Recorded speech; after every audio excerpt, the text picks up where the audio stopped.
I've worked in emergency rooms for over 30 years, and I need you to hear me clearly. Most people over 60 will not survive their first heart attack if they're alone. That's not fear mongering, that's fact. Almost half of heart attack deaths happen before the patient ever makes it to the hospital. Why? Because they waste time? They hesitate. They panic. They don't know the simple, life-saving actions that can keep blood flowing long enough for help to arrive. And the brutal truth is this: if you don't know these steps, you could be gone in minutes. Every single day, I've seen patients carried into my ER who could have lived if they had just done one or two things differently at home. A crushing pain in the chest, sudden breathlessness, dizziness, cold sweat. And by the time they arrive, the golden window has slammed shut. But here's the good news. There are science-backed techniques, simple actions you can perform right now, even if you're completely alone, that can double your odds of survival. Not gimmicks, not myths.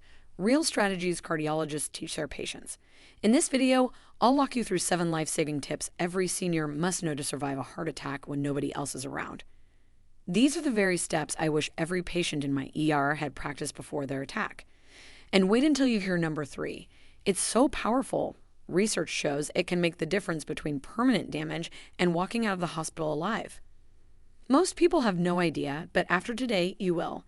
All medical references and scientific studies I mention are listed in the description below. Before we dive in, here's a quick question. How old are you? Tell me in the comments. I personally go through and reply to every single one like it's a conversation in my clinic, so don't hold back. Now, without any further ado, let's start with number 7 on our list, and it's the very first step that could decide if you make it out alive. Number 7, call emergency services immediately. Don't wait it out. The very first and most critical action when you feel the signs of a heart attack is this: call emergency services immediately. Do not wait. Do not second guess. Do not tell yourself, maybe it's just indigestion, or I'll see if it passes. Every minute you wait, the damage to your heart muscle grows worse. Cardiologists explain it in simple terms. Time is muscle. The longer blood flow is blocked, the more heart cells die, and the less chance you have of walking out of the hospital alive. Research backs this up. According to the American Heart Association, patients who call emergency services within the first 5 to 10 minutes of symptoms have survival odds up to 50% higher compared to those who delay. Yet, tragically, many seniors downplay their symptoms. Studies show nearly 1/3 of people over 60 wait more than 2 hours before seeking help, often because they don't want to bother anyone or believe they can tough it out. That hesitation can be fatal. Picture this. A 68-year-old grandfather in Ohio felt a strange pressure in his chest one evening. He told himself it was probably gas, drank some water, and sat down to rest. He waited for hours, hoping it would fade. By the time his daughter found him and called 911, the damage was irreversible. Doctors told the family that if he had called emergency services right away, he might have survived with minimal heart damage. That story repeats thousands of times every year, and it's preventable. So if you're over 60 and you ever feel crushing chest pressure, sudden shortness of breath, unexplained nausea, or that eerie cold sweat, act as if it is a heart attack until proven otherwise. Pick up the phone and dial emergency services without hesitation. Even if it turns out to be indigestion, you've lost nothing. But if it is a heart attack, and often is, you've just taken the single most important step to save your life. Recognizing the urgency and making that call is the first act of survival. But while you're waiting for paramedics to arrive, what you do next can keep your blood moving and buy you even more precious minutes.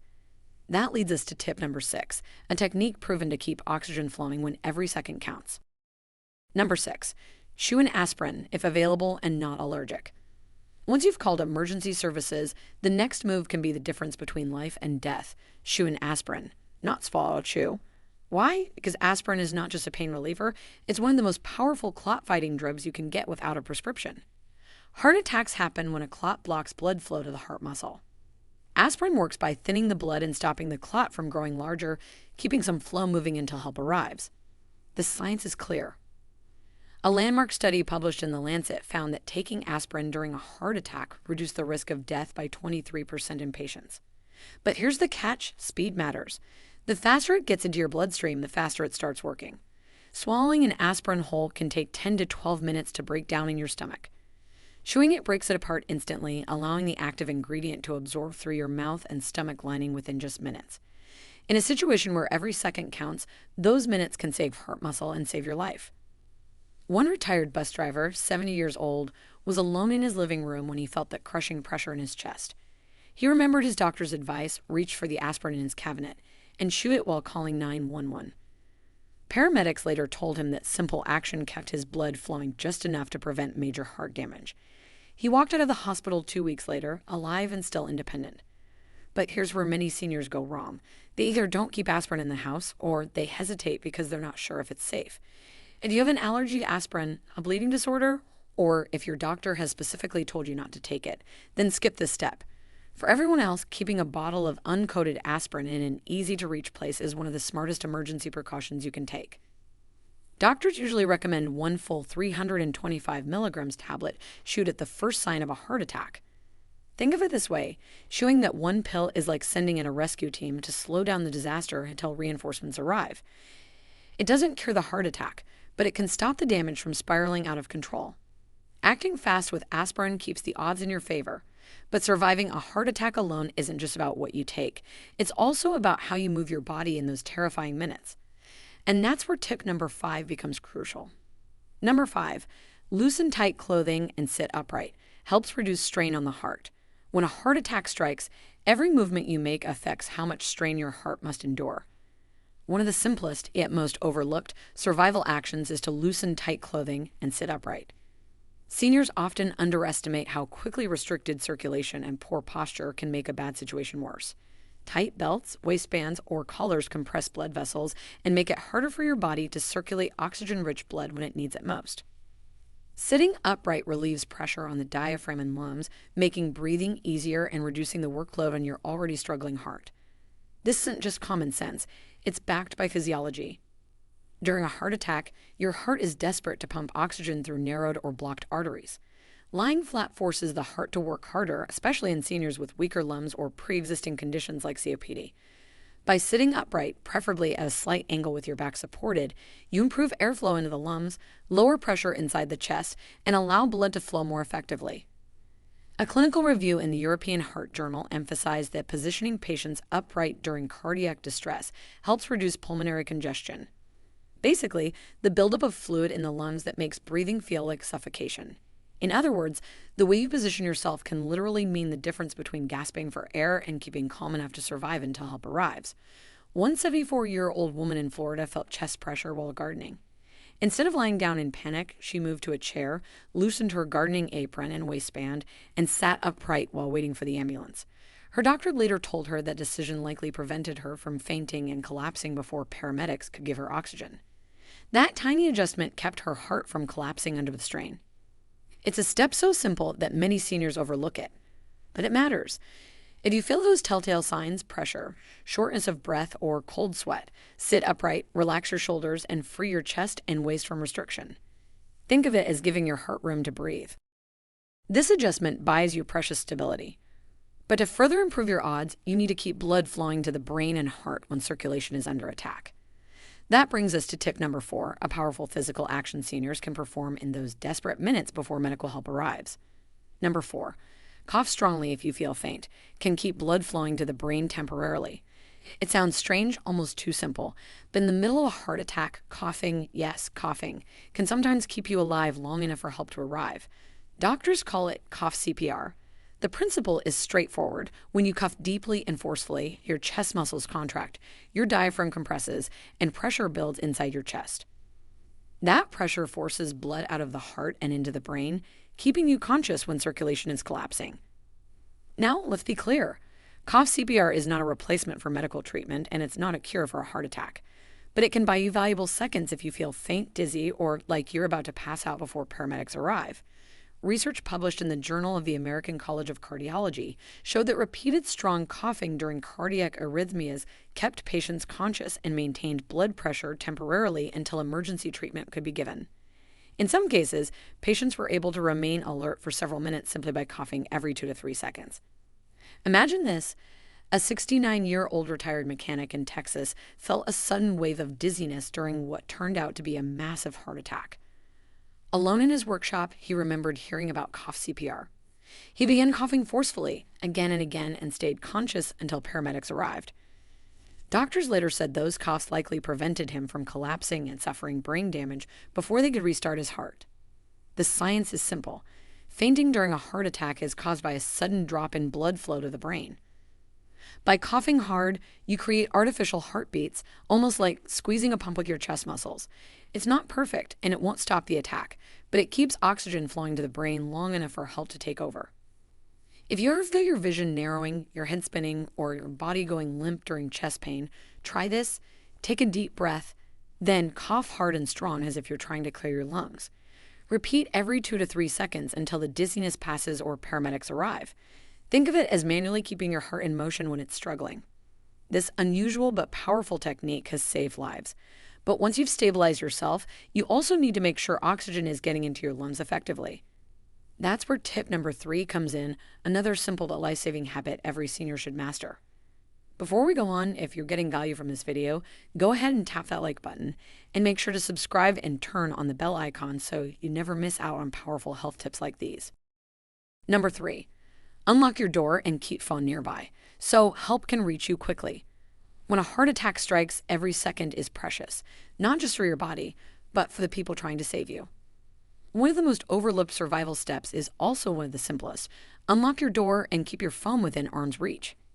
It sounds small, but in a crisis, it can mean the difference between being found in time or being trapped behind a locked door while precious minutes slip away. Here's why this matters.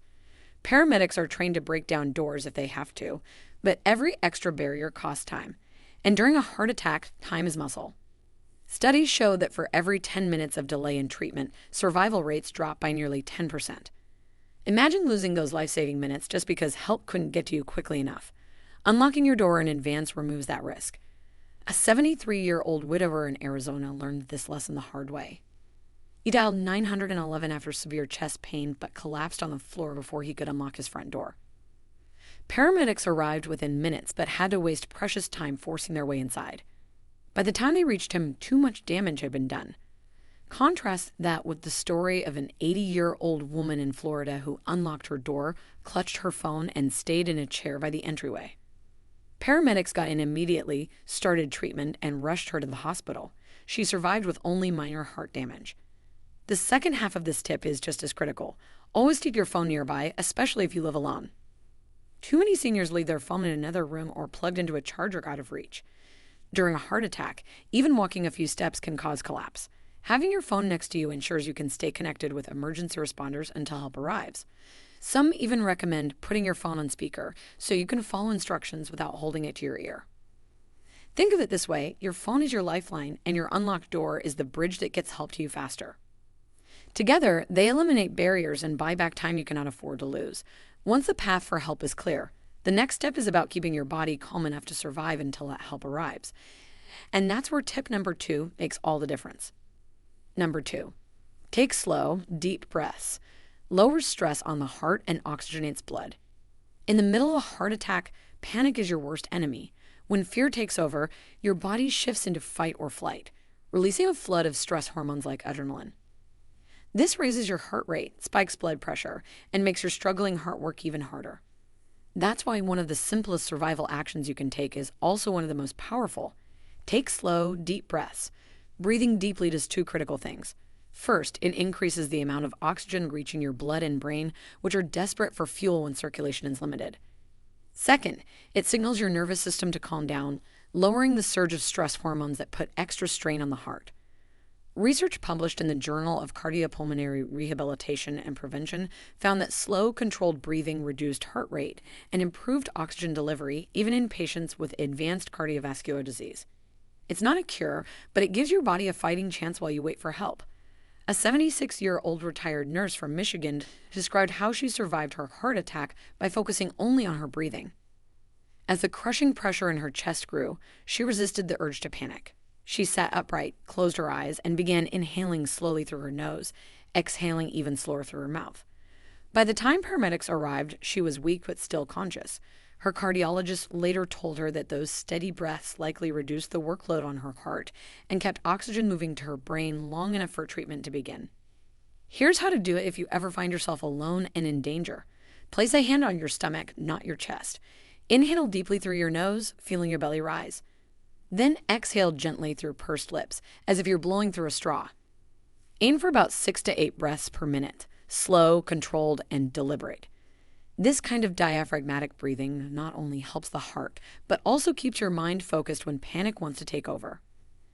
Think of each deep breath as buying yourself more time. Time for oxygen to reach your brain, time for your heart to ease its workload, and time for paramedics to arrive. And if there's one more habit that ties all these survival tips together, it's the last and most critical one. The action at number one that research shows can double your odds of survival. Number one, stay as calm and still as possible. Movement can worsen damage during an attack. When a heart attack strikes, your first instinct might be to move, to pace, or even to try and walk it off.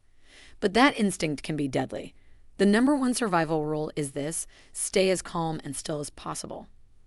Every step, every sudden movement forces your weakened heart to pump harder. And during a heart attack, your heart is already fighting for its life. By keeping your body still and calm, you reduce the strain, conserve oxygen, and give yourself the best chance of surviving until help arrives. Science explains it clearly. During a heart attack, blood flow through the coronary arteries is blocked or severely reduced. Movement demands more oxygen from the heart muscle, but with its supply cut off, that extra demand only increases damage. A clinical study in the European Heart Journal found that minimizing exertion during acute coronary episodes reduced complications and improved outcomes. In plain terms, seniors who stayed calm and still lived longer than those who moved around in panic. One 71-year-old farmer in Nebraska learned this firsthand. While repairing equipment, he felt crushing pressure in his chest. His first thought was to climb back up the ladder to grab his phone. Instead, he forced himself to stay put and called for help where he was. Paramedics later told him that staying still kept his heart from collapsing under stress. He survived with far less damage than doctors expected. Calmness isn't just physical, it's mental. Panicking floods your body with adrenaline, raising blood pressure and worsening the attack. By focusing on staying still and practicing slow, deep breaths, you lower that hormonal surge and help keep your body stable. Tell yourself, I've called for help. My only job now is to stay still and breathe.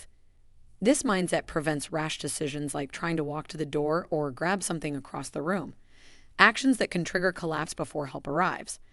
Think of your heart during a heart attack like a fragile